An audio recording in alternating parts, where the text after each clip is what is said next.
Well, hello everybody, and welcome to episode 154 of Concede, a Hearthstone podcast dedicated to making the competitive side of the game more accessible to you. From the Maelstrom, Louisiana, it's me, Appa. From Gadsden, New York, it's Ridiculous Hat. How you doing, Hat? I'm okay. It's Just okay? I'm okay.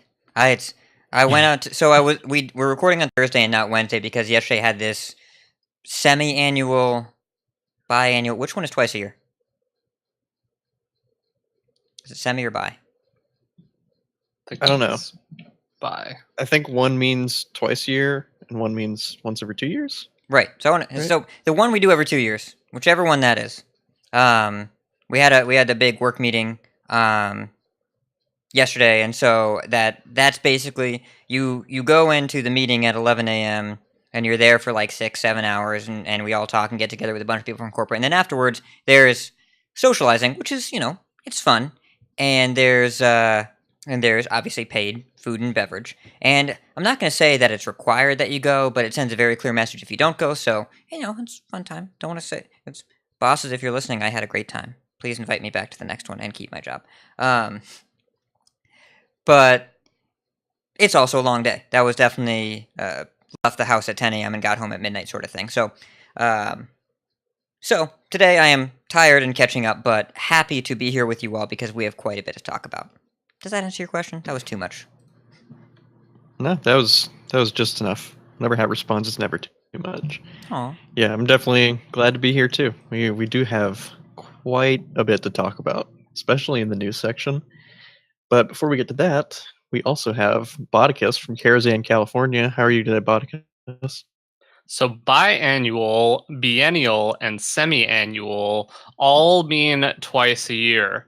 But wait, biennial means occurring every 2 years. Biennial? Yeah. But biannual Is twice a year. That's confusing. Yep.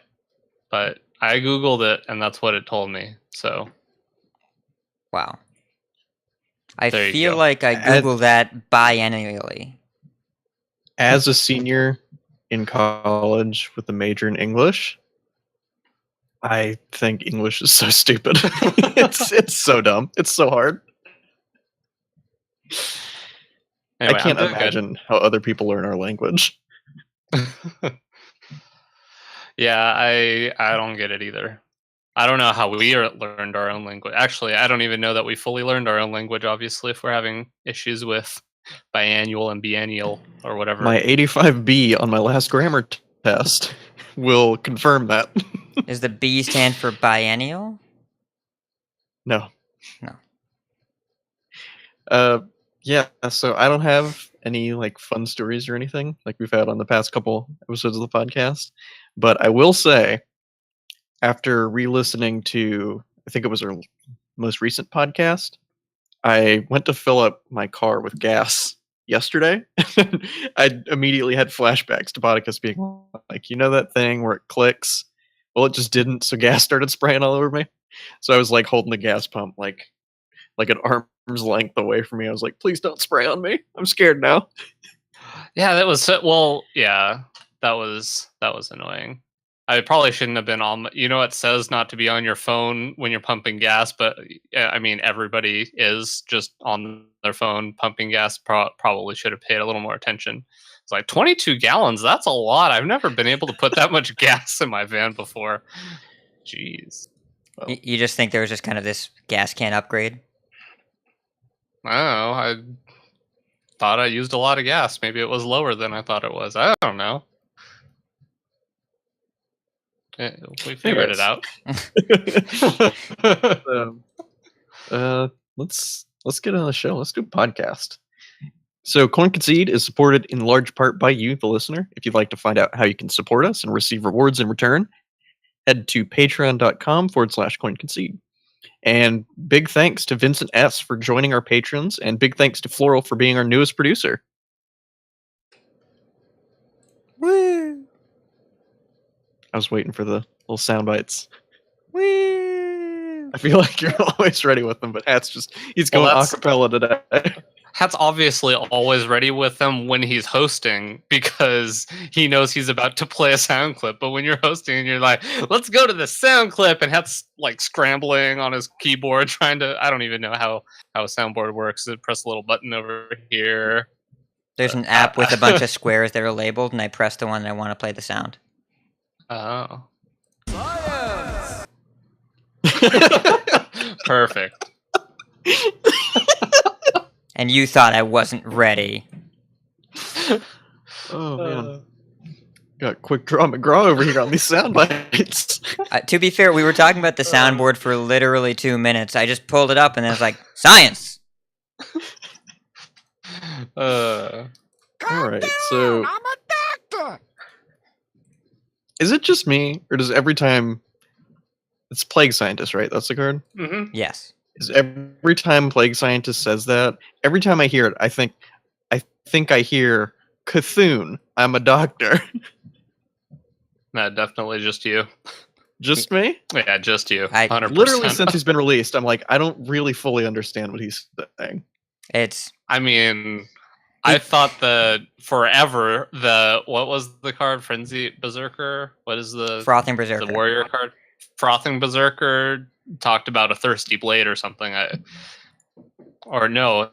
thought it was testy. Yeah, my blade be testy or something. Yeah, I remember we talked about that as a common mishearing. There's a word that means mishearing, but I don't know what it is. For a commonly misunderstood sound clip, and we asked the listeners to write in because it is my blade be thirsty, but there were definitely some miscomprehensions there. I'm trying to think of another good one that I always get wrong, but I'm blanking right now. Yeah. I forgot to mute my mic. Oh, wait. So in that section, if you hear me drinking a chocolate shake, I apologize. What's the sound of a chocolate shake? I'm editing all of this, by the way. None of this is making it to the show. Oh, Bodicus, I know the sound bite that you don't always get right. It's Believe it or not, you've never had me do that sound clip. One of us has to have dignity. You've just avoided it. No, Hat's just never asked me to do it. He asked you to do it right when you were first coming back, and then Hat's done it a few times. Just doesn't feel like having me do it, so I'll just chill. I agree with Steven Sensei in chat when he says do it. So what's next in the show, Appa? Oh man! All right. So how's y'all's week been? Let's start with Bodicus. So I haven't played a ton this week, but I did look over the collection trying to figure out something else to play, and I was thinking that Boom Ship Warrior seemed interesting, so I went to HS Replay and looked at a few of the Recruit Warrior lists that had Boom Ship in it just to try to get an idea. Made a couple changes for myself, played one game against Death Rattle Hunter, and immediately stopped playing it because that wasn't fun. And also, I have no idea. I just it wasn't great for me. But then I played a little bit of Quest Rogue, and I heard a lot of people having success with Spell Hunter, and Spell Hunter felt really good. Quest Rogue feels fine, but then you queue into obviously your bad matchups, and I had a lot of fun. And I'll just get into that in my coin concedes. I'll get into that later. But yeah, so trying to do a little bit of ladder, but really haven't progressed very far. It's getting a little later in the month, so time to start pushing for legend. Now that technically it should be a little easier than when I usually do it, but we'll kind of see since I'm a bit rusty. How about you, Hat? What have you been playing?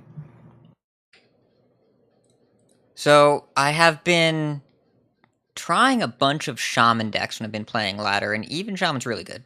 Even Shaman is a good deck. They talked about it in the Vicious Syndicate report as being secretly tier 1, and I've really enjoyed the time that I've had with it. I also have not played a ton of it. I actually took the past couple days off Hearthstone on purpose, just to kind of get some space from the recent announcements and reevaluate my perspective.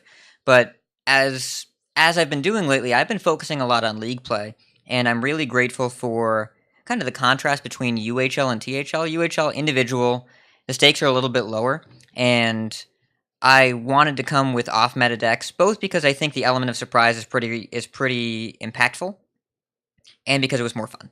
So this past week in UHL, I brought Malygos Rogue and Even Paladin. I played Malygos Rogue twice. I was either 1 mana or 1 life off of lethal in one game against Matt, but he beat me down 3-0. So I lost, but I had a good time by playing different decks, and he beat me with a Goblin Bomb Hunter, which was, Goblin Bomb Hunter is awesome. And then in THL, my opponent decided to play Even Warlock 3 times in a row, and I decided to beat him 3 times in a row with 3 different decks. So I enjoyed that tremendously, because winning is great. And I was playing Odd Rogue, Token Druid, and Zoo Warlock, and I beat Even Warlock 3 times, so I enjoyed that. But other than that, I've been trying to mess around with different shaman decks. I actually hear another one of our hosts has something to say about that this week. Oh yeah, I got the sweetest shaman list you're looking for. It's so awesome. So, for those of you who have listened to the podcast recently, I've been playing quite a bit of Shudderwock Shaman because I like the deck a lot, but I was running into not terrible matchups, but some unfavored ones, mostly a lot of Cube Hunter, because that matchup is hard as Shudderwock. And I kind of wanted to just play something a little more proactive. So I started with the Even Shaman, and that felt good, but I wanted to play with Electrostorm Surge, Mind Control Tech, and I found myself missing Bloodlust a lot against just some of the slow matchups. It could just close out games. I just miss access to that card. So I just put together a elemental shaman deck. No Baku, no Gen or anything. Just going on up the curve from Fireflies to Calamos. And I'm 21-12 with it right now since I started playing on NA. And I'm going to be playing a ton more of that over the next few days probably. I hit rank 1 on EU with Odd Paladin from, I think I was at rank 4 last week. I just started playing Odd Paladin and was like, okay, forgot this deck's really good. So I think I'm 3 stars away from Legend now. So I'll probably try and get that out, like knock that out after the show. But yeah, I've been having a lot of fun on ladder. So I know this deck already has infinite value, but I'd really love like a Hagatha or something in this deck. Is there any way we can make a Hagatha work in this deck? Yeah, the one flex card in here really, in my opinion, is the Blaze Caller. It's just kind of a top end card. I like being able to remove medium sized minions as opposed to like wide boards, because I don't really have a problem with that with the double Lightning Storm, Electra, the double Zap, and the double Thunderhead. I usually find myself being ahead on board by turn 4 or 5. So I kind of wanted a mid-game minion or effect that could remove something and leave something behind, and Blaze Caller just kind of fit that. I was also trying a Shudderwock in that spot, but the thing is in this deck that Grumble is actually a really, really sick value card, because you can pick up Blaze Callers, Mossy Horrors, Calamos, Servant of Calamos, all these kinds of really strong enter the battlefield abilities.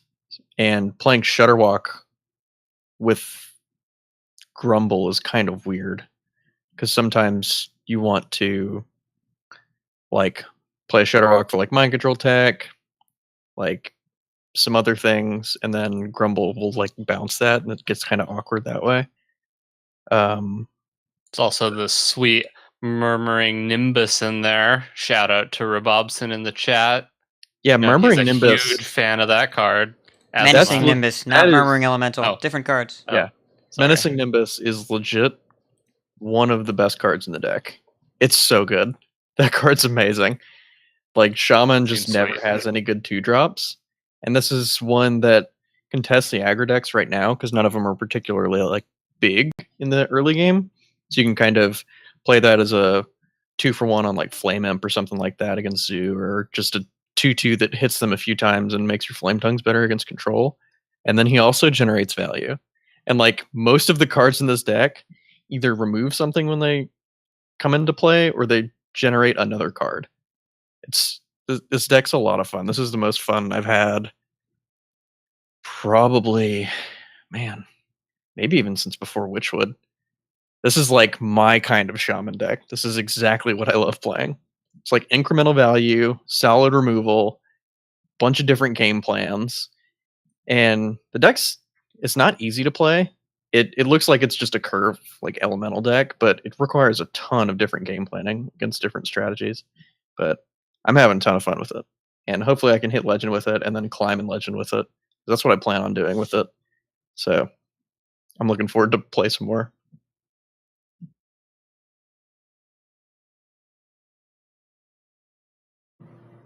All right, y'all want to just get into the news? Yeah, there's a lot in the news.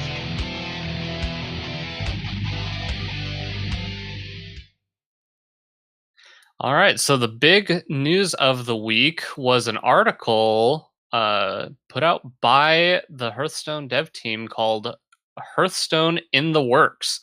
And there's just a ton of information in here. It's kind of this is the first of its kind of just a kind of list of a bunch of things that are in the works with Hearthstone coming straight from Team 5. I'll just list out a couple of the things that they're going to, or that they talked about in the article, and maybe you guys can stop me if we get to something that you really want to talk about. I know Appa actually did a video going over this the day that it came out. So if you're looking for even more information on this, you definitely want to go check out that video. I'll make sure that we have a link in the show notes to it. But the first little note is that this is one of the most diverse metas at all levels of play, which is pretty cool. I mean, we've been talking about that for a while, but just having a diverse meta gives a lot of people options. So they're saying that they're happy with the diversity of the decks that they're seeing, which is cool. Cards to watch right now, the one on everybody's mind is Giggling Inventor.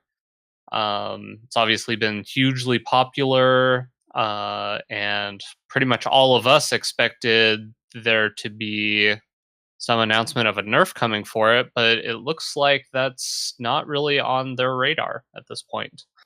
They're keeping an eye on it, but it doesn't seem like they're ready to move forward with a nerf on it. Maybe that has to do with what Hat was saying, of that it's might be the reason that's kind of making the meta so diverse. But I don't know what. Let me. I'll pause here and just kind of get your thoughts. I know Appa, you talked about this in your video a little bit. What's your thoughts on no plans to change Giggling Inventor? Yeah, so if you've heard me on the podcast the past couple weeks, I've actually been more on the side of pushing Giggling Inventor to 6 mana, just to give it a little tweak, because I think it is really, really strong, and it's kind of limiting, in a sense, of what you can play in your 5-drop slot. But I have actually kind of come around on it after reading this announcement and thinking about it for a little bit. I actually think it's better to not change Giggling Inventor, and I go over this way more in depth in the video that I did, which I would actually suggest you go watch, which is in the show notes. And the main reason is I kind of picked up on that Giggling Inventor, while it's one of the only cards from Boomsday getting play, I don't necessarily think that's a bad thing. I think they wanted to print a really strong card and a really powerful defensive tool as a kind of safety valve for decks, and it's working like that, but it's looking like a problem because it's a neutral minion and it's everywhere, and it's one of the only new cards that can compete, and decks that existed before just changed out their worst cards for that. So that's why you're seeing it everywhere. And I think the real problem, or the real issue, is that's highlighting Giggling Inventor so much, is that the last year's sets have been extremely powerful, and the Witchwood and Boomsday have been toned down a lot. So we're only seeing a few cards from there that may look like issues now because they're the only ones that can compete, like Gen, Baku, Giggling Inventor, that kind of stuff. But I think once the Year of the Mammoth rotates, we'll be seeing a healthier format, and I think Giggling Inventor will feel a lot better in that kind of environment. I don't know if that makes sense or not, but I'd do a better job of explaining it in the video, I think. Yeah, no, I kind of get what you're saying. I'm kind of interested on Hat's thoughts about this as well. So I'm gonna steer away from line by line opinions in general because I didn't do what Appa did. Instead, on the train ride home, I was like, well, I'm just gonna write down my thoughts in the show notes because I don't need to be on this article because I don't need to be connected to the internet for that, and so I can write it on the train. And I accidentally wrote 2,000 words on this blog post. So our explanation today is obviously going to be kind of a digestion as to what this post means individually and holistically. Giggling Inventor has all the symptoms of the bad parts of this format. Because the bad parts of this format are that every game feels so similar, and that the decks that do a thing do the same thing so consistently, and that, like we talked about with Baku, like we talked about with the Quest, when you have something that happens so regularly that you not only expect it, but you have to build your deck to beat it on a consistent basis, not just a strategy, but turn by turn, which you can say going into turn 5, I need to have something for Giggling Inventor, right? It needs to be a thing that happens. That's in every deck. It's in your aggro decks, your control decks, your mid-range decks, your combo decks. Any card that prompts aggressive decks and even Shaman decks to add Mossy Horror to them is doing something to the format that indicates this card is so widely played and too important to deal with that there's no chance that this incredibly narrow tech card will not work because of how widely played it is. And the issue that I'm worried about, in particular, is that we're talking... I don't think that Giggling Inventor being the only relevant Boomsday card on the top of the meta is actually a big deal, because it's okay for sets to be weaker and there to be outliers, but if last year's sets, if Ungoro, Knights of the Frozen Throne, and Kobolds and Catacombs are truly more powerful than this year's sets, which they 100% are, when they go away, the only power outlier in this current year is Giggling Inventor. There's no chance that sees less play in a less powerful format. It sees more play. Because every other card gets worse than a group of sets that were designed to be more powerful, but this one card that's already good enough to compete sticks around. It's like how Spreading Plague at 5 mana was good, but way worse when you were only playing Jade Druid Mirrors. Card didn't matter as much, because, like, yeah, it'll stop the 10-10, but whatever. But then, Jade Druid got worse, but so did everything else, and Spreading Plague got better, because it was dealing with lower quality cards while still being a power outlier. So, I would worry about Giggling Inventor being even more common in a lower power format, and I do think lower power formats are coming, because they have to, and it's so ubiquitous. Azure Drake was not a power level concern. There was not an issue with Azure Drake being too powerful. It was just a little bit too good at everything.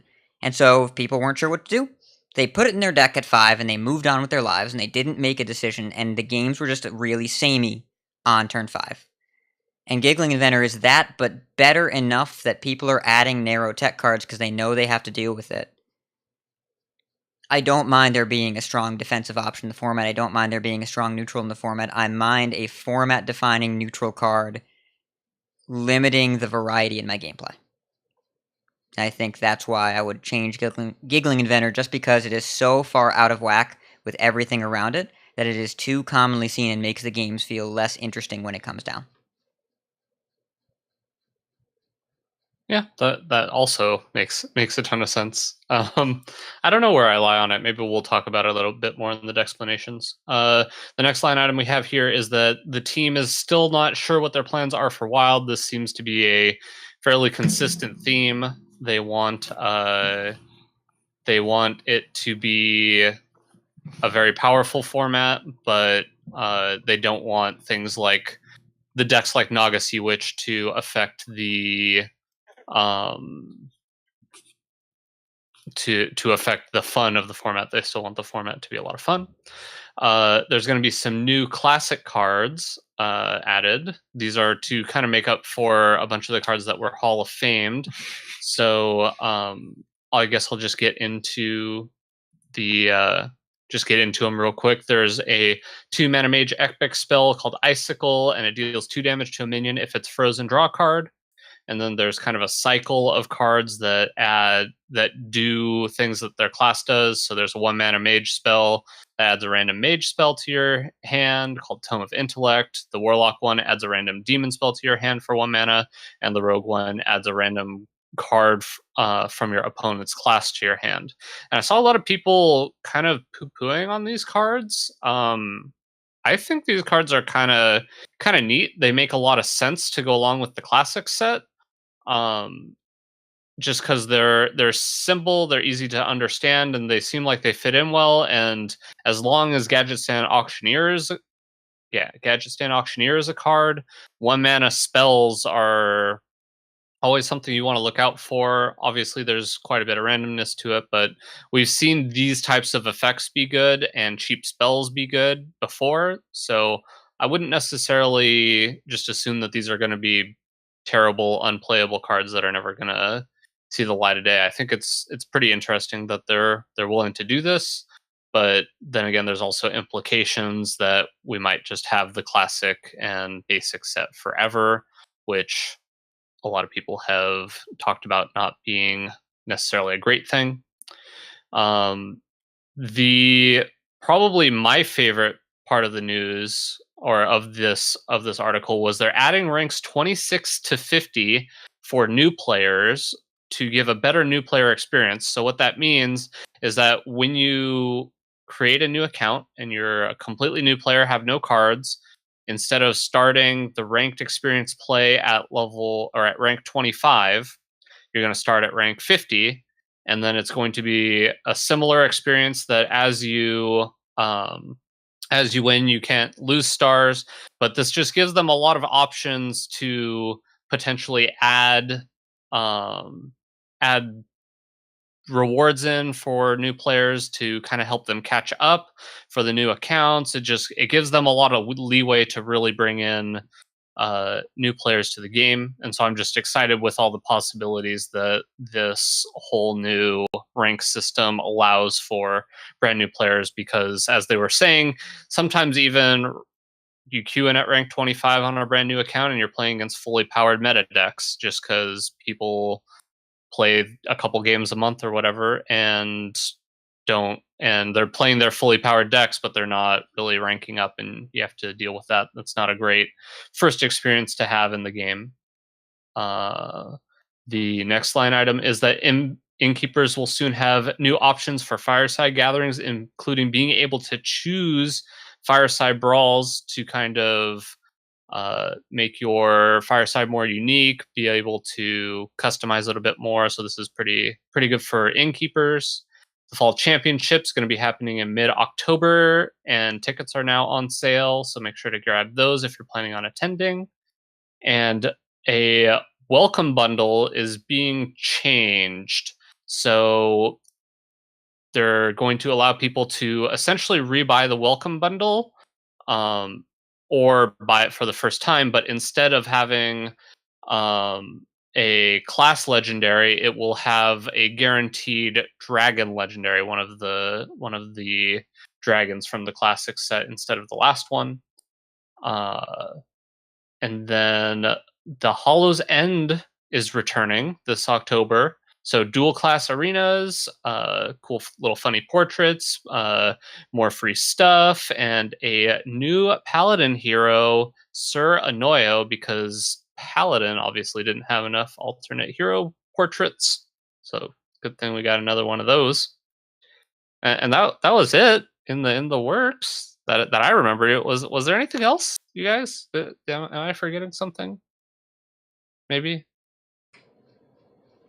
like. Are we doing a bit? This is a bit. I think we're doing a bit. It wasn't worth. All right, and then they're not doing tournament mode. We'll talk about it. The explanation is going to be processing all of this because there's so much to dig into here, and we want to make sure we take the time to discuss because this is more important than any strategy going on right now. It's a really significant statement from Blizzard about the direction they plan on taking the game in, so we're going to talk about it a lot. Yeah. So, I don't know. Do you guys have anything you want to say about this now before we talk about it when we're processing it in the explanation segment, or should we just move on? The only thing I want to point out now, and I think this again speaks to a larger philosophy, is that by changing the welcome bundle actively to the classic legendary dragons, that means that Malygos and Alexstrasza, if they are planning on Hall of Faming them and they are giving them 1 out of 6 times to new players, that is a very confusing decision. So I think it is far more likely that they are not planning on Hall of Faming those cards. Which we talked about this before we started the podcast, but I think that's honestly a really good thing. I think the community analysis that either Malygos or Alexstrasza are limiting or too strong, I believe is generally a little off base. And the reason is Alexstrasza is a really fair card, I think, in generally, at least in how it's intended to be used, and healing your face or making games end a little quicker. But as long as that one's a little more limiting in terms of design space, I think, because Malygos has been around for 5 years, and it's only really now that he's seeing a significant level of play. But while Malygos is frequently the way in which you lose the game, it's never the reason you lost the game. And I think that's really important. Is he's a win condition, and he's supposed to be a powerful win condition because he's so narrow, but the problem with the Malygos Druid decks is the 29 surrounding Druid cards. So, my opinion on the Malygos thing, I'm perfectly fine with Alexstrasza being a card. I have no issues with Alex.